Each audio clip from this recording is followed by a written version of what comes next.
tonight. Judge Luvanda withdraws from the terrorism case against Chadema leader Freeman Mbowe and 3 co-accused.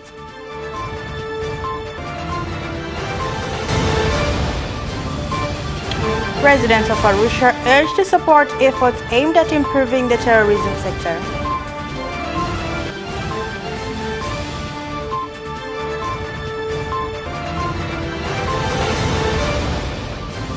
And in sports, Simba Queens Football Club fall short of entering the Women's CAF Champions League qualifier after a 2-1 defeat against Vihuga Queens.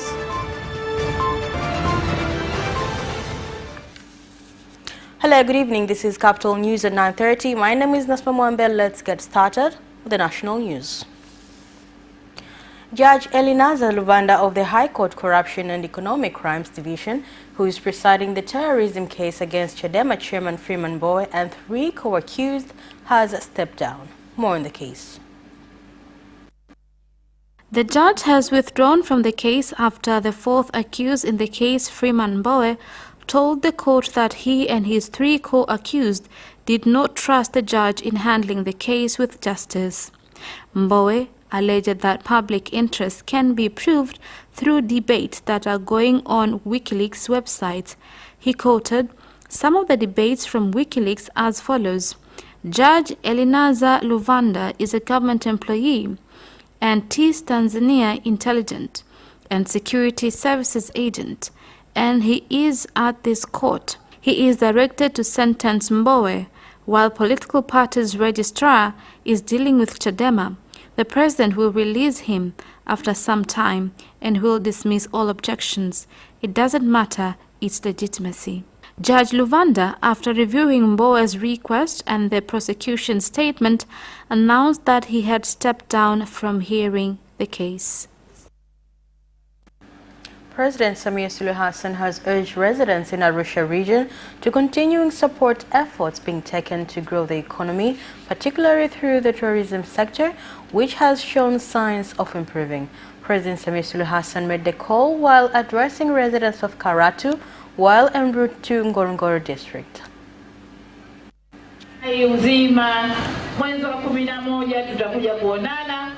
By God's grace, we shall see each other in November, where I shall come with answers of challenges that you face. We are filming tourist attractions, agriculture and investments done in the country that will be showcased throughout the world. This move will boost the number of tourists in Tanzania. Tunashukuru sana hizi jitihada nazo. With these efforts done by Her Excellent President in advertising tourist attractions will impact a lot of things, including developments in education and work done by various stakeholders.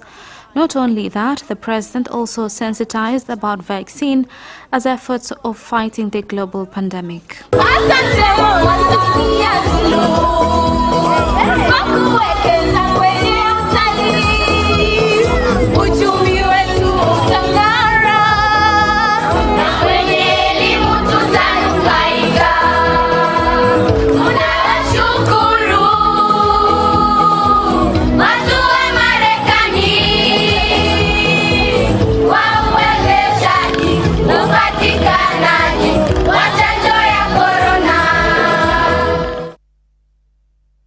Director of Tanzania Railway Corporation Masanja Kadogosa has warned against the theft of infrastructure and natural resources done by unscrupulous people, saying such incidents were hindering construction activities of the standard gauge railway at Fela area in Misungwi district, MWANZA region. Tukimkamata mtu maana yake ni kwamba sio tu swala kwamba kazi inaisha. When someone gets caught, they will be dealt with according to the laws. We are trying to educate our employees that when they steal something, they are not stealing to the Chinese experts, but rather they are stealing their own assets. We shall set a procedure that when people come must be registered, so that during an interview or test, they should use that list. It is important to follow up developments of the projects from MGR that has been under regular renovations. By doing this, it is easy for us to be updated on activities done, be aware of requirements needed, financial demands, so that whenever things are brought to the management, then we have clear picture of everything. Ufahamu, kuwa na ufahamu. Na hata pale management wanapoleta maombi kwa ajili ya matengenezo. Speaker of Parliament Job Ndugai has threatened to make changes to the Parliamentary Budget Committee, claiming it has failed to be thoroughly on approving laws, including that of Tanzania Revenue Authority TRA, taxing farmers when they sell tobacco.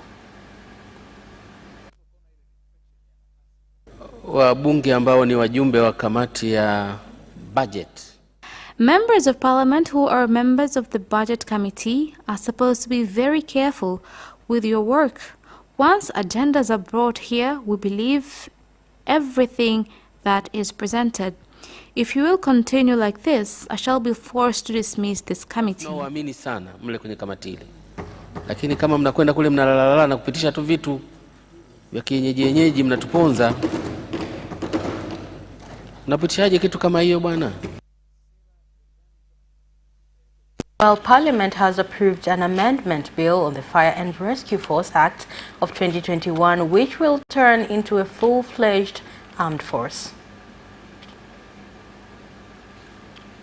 Kwa yale makosa ambayo Mheshimiwa Speaker na wewe unafahamu. There are some cases that obviously can be bailed, since bail is the right of any accused. Sometimes at the stations this right is overruled. Such incidences are not acceptable. Let us all abide to the laws and reduce congestion of detainees in cells. Mheshimiwa wabunge, na sisi kupitia kamati zetu mbalimbali tuangalie na sisi mchango wetu. Honorable members of Parliament, through different committees, let us consider our contribution, because there is a clause of detention. If someone is detained for 3 years and the speed of current generation, they must learn something, and when they come out, they fail to cope with the current speed. Let us please consider this so that we will not be the source of congestions in our prisons. Vile vile mswada ibara ya 5 unapendekeza kufanya marekebisho ya kuongeza kifungu kipya cha 11. The bill also suggests amendments of a new subsection 1A so that to give chance to the fire brigade a right to use weapons while fulfilling their duties. Wajibu na mamlaka yao yaliyoainishwa chini ya sheria hii. The Registrar of Political Parties, Judge Francis Mutungi, has said he intends to convene a meeting with stakeholders, political parties and the police force in order to discuss on the current wrangling between political parties and the police force on meetings organized by the parties. Ambacho polisi wanaona kwamba labda wanasiasa wanakosea hapa na wanasiasa wanaona polisi wanakosea hapa, hivi kwani tusikae meza moja kama tulivyokaa hapa tukaweka bayana wapi tunapishana? Kusema kwamba jambo hili limechelewa sana, kwa sababu kwa miaka 6 iliyopita vyama vya siasa tumekuwa tukilalamika kwamba shughuli zetu ambazo ni halali kwa mujibu wa katiba, ni halali kwa mujibu wa sheria ya vyama vya siasa, zimekuwa zikiingiliwa na jeshi la polisi. Kwa hiyo tunasubiri kupata wito wa kukutana na jeshi la polisi, na huu kwa kweli ndio wajibu hasa wa katika uhakika wa hivi vyama vichache tulivyoangalia. Tumekuta shida kubwa, vyama vya siasa haweki pesa benki, wanatumia pesa juu kwa juu. Kwa hiyo tunawasisitiza waweke pesa benki, pia warekodi mapato na matumizi. With the Standard 7 national examination expected to be held between 8th and 9th of September this year, the Minister of Education, Science and Technology, Professor Joyce Ndalichako, has warned against cheating, saying stern action will be taken against those implicated in such acts.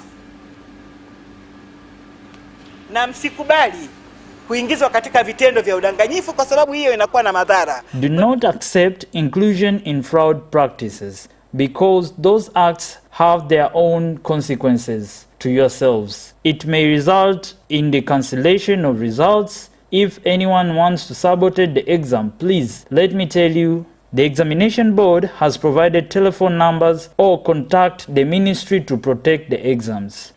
We have already received $74 million, which is equivalent to about 170 billion Tanzania shillings, and this money we have planned to spend on building boarding secondary schools for girls. Na sifa zinazostahili. A journalist from Azam TV, Nicholas Ngazia, was killed, while another journalist, Benson Eustace from Clouds TV, was injured after a Nissan X-Trail vehicle they were traveling in collided with a lorry with the registration number T505CLB at Gwanselu Village, Muleba District, Kagera region. The accident occurred last night at 10 p.m. when they were traveling to Bukoba in a car driven by a lawyer from an NGO for women's rights, Teresia Bujiku. Azam TV. He was a journalist and a reporter of Azam Television whom were coming from Biharamulo, where they went to fulfill their duties. On their way to Bukoba, they tried to overtake a car in front of them without taking precautions. That was when a head-on collision occurred, causing death of the reporter, while two others in the same vehicle are receiving treatment at the referral hospital. Funeral preparations are ongoing. So far, we are waiting for his relatives who are coming from Dodoma. Burial of our beloved will be done between tomorrow or the day after tomorrow.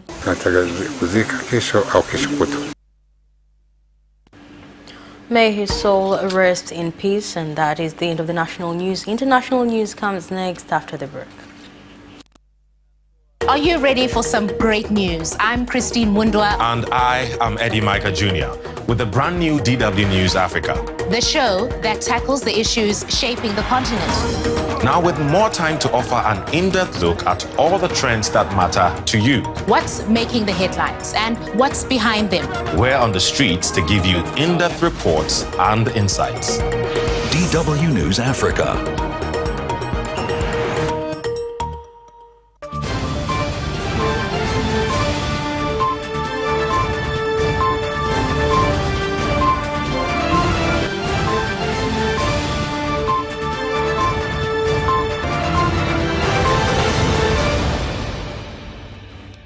Welcome back, and now in international news. The Taliban has claimed victory over opposition forces in the last holdout province of Pashnjir, completing their takeover of Afghanistan 3 weeks after capturing Kabul. More on the report. Leader Ahmed Massoud and Amrullah Saleh, the former vice president who had joined the resistance after the fall of Kabul, were not immediately known. Meanwhile, U.S. Secretary of State Antony Blinken has flown to Qatar to discuss the chaotic aftermath of the U.S. withdrawal from Afghanistan. Special forces have seized power in a coup, arrested the president, and promised to change the political makeup of the West African country. More on the report. The new military leader have announced a nationwide curfew until further notice, saying it would convene President Alpha Conde's cabinet minister and other senior politicians on Monday. An easy calm returned to the street of Guinea capital city, Conakry, on Monday as its citizens awaited the announcement of a new government. The nation of 13 million people, one of the world's poorest countries, despite boasting significant mineral resources, has long been based by political instability. The death toll at a construction site where a building collapsed in Uganda capital Kampala on Sunday has gone up to 6, whereby 7 people have been rescued so far. Police say that 3 more bodies were retrieved from the rubble after a collapse of a trolley building in Kisenyi. These people were building day and night. In less than 3 months already, this house was in the 4th story. Investigation will begin looking at the construction standards, the equipment used, and we will also check if there was negligence, because many buildings are falling nowadays. So it is asking KCCA to be blamed. leader of ODM party in Kenya, Raila Odinga, has continued with his campaigns for the general election in 2022, whereby among main agendas of the campaign has focused on revolutionizing security organs in the country, which have been accused of causing unnecessary killings.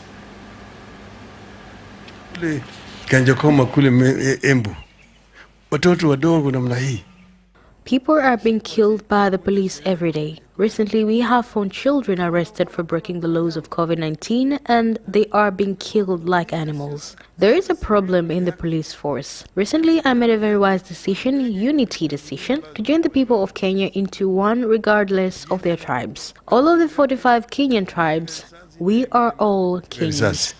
Kuna kitu ambayo iko mbaya na our police. And that's it for the international news. Business comes next after the break. Tune in to Business Edition and meet business leaders and experts who keep you informed on business and economic developments taking place in the country, such as tourism, construction, energy, transport, mining, agriculture, communication, banking, real estate, and more. Business Edition on Friday at 8:15 p.m. only on Capital Television.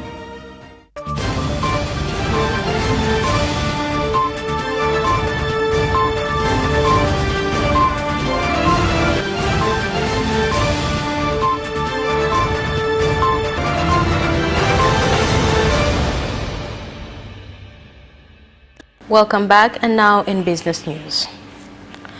Dar es Salaam Stock Exchange has reported an increase in trading for the government bonds during the week ending September 3rd, 2021, particularly for 10-year-old bonds.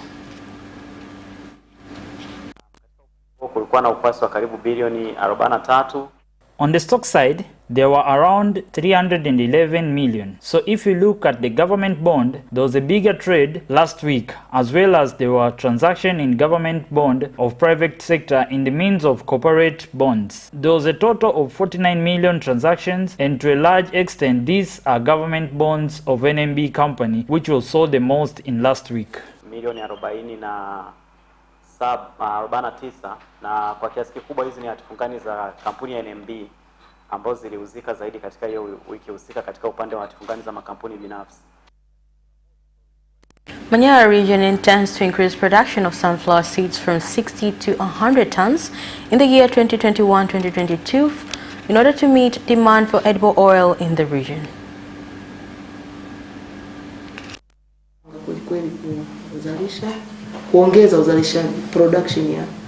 We are planning to increase the production of sunflower oil in Manyara region, and the main objective is to support the government to reduce the issue of export oil expenses at high cost while we are able to produce within our country. We encourage to increase production of this crop, and that is why we are looking for good and cheap seeds to reach many farmers so that they can benefit from many products and leaving behind primitive ways of agriculture. Kwa maana kwamba kwa kimsimu ambao inaokuja tuna hakika. In the next season, challenges will be reduced. Farmers have shown their intentions to plant this crop. We also partner with individual companies and we're sure to overcome the problem. Kama nilivyokuambia kwamba sisi tunashirikiana na makampuni binafsi. Legume farmers in KIGOMA region have expressed concern on delayed payments for their harvest after being sensitized to increased production as the market was reliable after the World Food Program requested 1,300 from the farmers.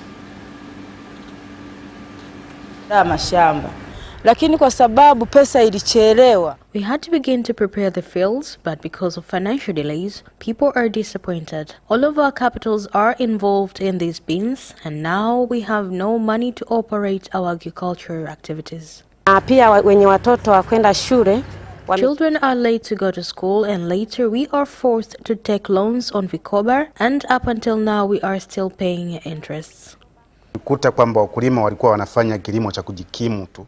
Farmers were doing sustainable agriculture, and we wanted to change it to productive farming and business agriculture and to connect them directly with the market. Na tuwaunganishe hasa na masoko ambayo yana mpangilio mzuri. And that's it for the business news. Sports comes next after the break. Away first time, good start from Bolt. Bolt leading a moment and going away. Gay trying to go with him, and he's being dragged through to second place, but he's going to win it by 2 meters. Away first time, good start from Bolt. Bolt leading a moment and going away. Gay trying to go with him, and he's being dragged through to second place, but he's going to win it by 2 meters.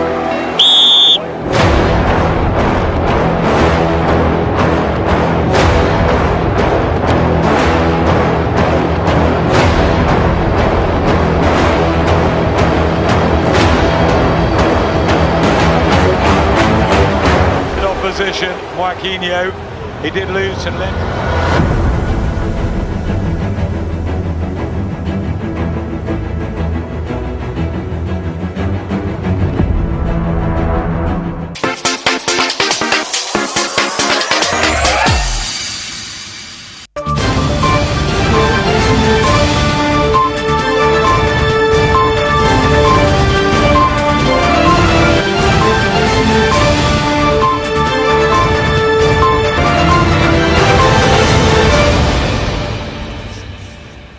Welcome back, and now in sports news. Simba Queens Football Club have fallen short of entering the Women's CAF Champions League qualifier after accepting a 2-1 defeat against Vihiga Queens, and here is more. Despite Aisha Juma reviving the hopes of Simba Queens reaching the SACAFA finals, which are qualifiers for the Women's Champions League with a 70th minute equalizer, Vihiga Queens emerged winners. With the result, Vihiga have reached the finals with a chance to participate in this year's Women's CAF Champions League. KMC FC have announced the loan signing of Awesu from Azam FC. Here's more. Changing their team this season following several signings, including some of players from prominent clubs. Today, the municipal team announced midfielder Awesu as their new recruit from Azam for a loan. Awesu was among the most lethal players in KAGERA Sugar last 2 seasons before he shifted to Azam FC, where he did not get enough playing time. A World Cup qualifier between Argentina and Brazil was abandoned amid farcical, confused scenes after 4 Premier League players apparently violated Brazilian regulations signed to contain a COVID outbreak that has killed more than 580 Brazilians. Here's more. Emiliano Martinez and Tottenham's Christian Romero and Giovanni Lo Celso were all on the pitch at Sao Paulo's Neo Química Arena on Sunday afternoon when federal police and officials from Brazil's health agency Anvisa took to the field to halt play after just 7 minutes. The 3 players and Aston Villa's Emiliano Buendia, who was in the stands, had reportedly somehow sidestepped Brazilian rules stating that the travelers who have been in UK, South Africa or India during the previous 14 days are forbidden from entering the country unless they are Brazilian citizens or have permanent residency. In a statement issued before kickoff, Anvisa said it had received reports the 4 Argentina players who had flown into Brazil from Venezuela on Friday had provided false information on their pre-flight health declarations. Lukaku has handed Chelsea in untimely injuries care by admitting that he will be undergoing a scan on a minor issue before returning to Stamford Bridge from international duty. Here are more details. Striker, who returned to West London in a £98 million deal during the summer transfer window, has been away with Belgium in World Cup qualifying action. He collected his 100th cap for his country against the Czech Republic on Sunday, with a caution in that contest meaning that he will be suspended for the clash with Belarus on Wednesday. With his international break over, Lukaku has revealed that he will be returning to England early, but only after undergoing further medical tests. Max Verstappen's fans had been waiting for his moment all season, and with his win at the Dutch Grand Prix, he delivered with aplomb. Here are more details. In front of a home crowd at Zandvoort that had come for a party, and Verstappen proved a magnificent host. Retaking the lead in the title fight by beating Mercedes' Lewis Hamilton into second was his reward in this tightly fought season that continues to ebb and flow. Verstappen won 4 Red Bull with a commanding drive from pole, becoming the first Dutch driver to win the Dutch GP, first held in 1952 and 36 years after the last meeting. Hamilton's Mercedes teammate Valtteri Bottas was third. Verstappen leads Hamilton by 3 points in the drivers' standings, but Mercedes have extended their lead in the Constructors' Championship to 12 points. And our sports item ends on News Bulletin for tonight. Thank you for watching and good night.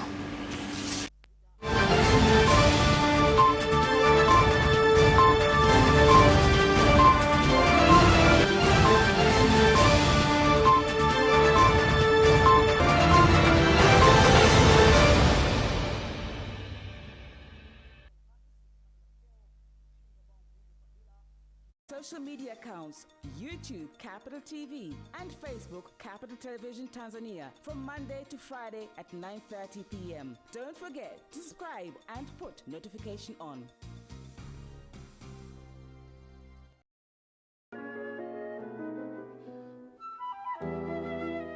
Fahamu matumizi yasiyo sahihi ya barakoa. Usining'inize barakoa yako kwenye sikio. Usishushe barakoa yako chini ya kidevu. Usivae barakoa wakati wa mazoezi. Usile chakula ukiwa umevaa barakoa. Kwa maelezo na ushauri, piga simu namba 199 bure.